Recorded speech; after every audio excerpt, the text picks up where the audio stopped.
Guys, tikman natin to. Hindi ko sure kung natikman ko na to dati. Ang tawag dito, kastanyas.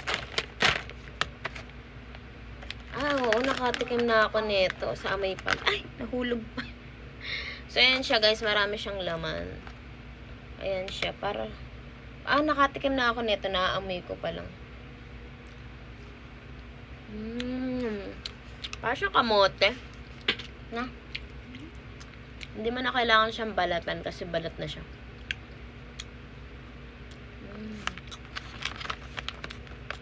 Parang kamote.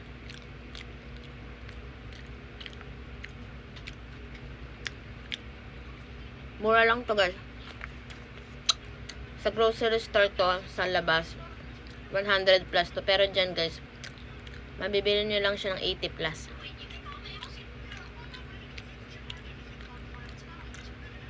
Parang siya kamote. Ang tsura niya.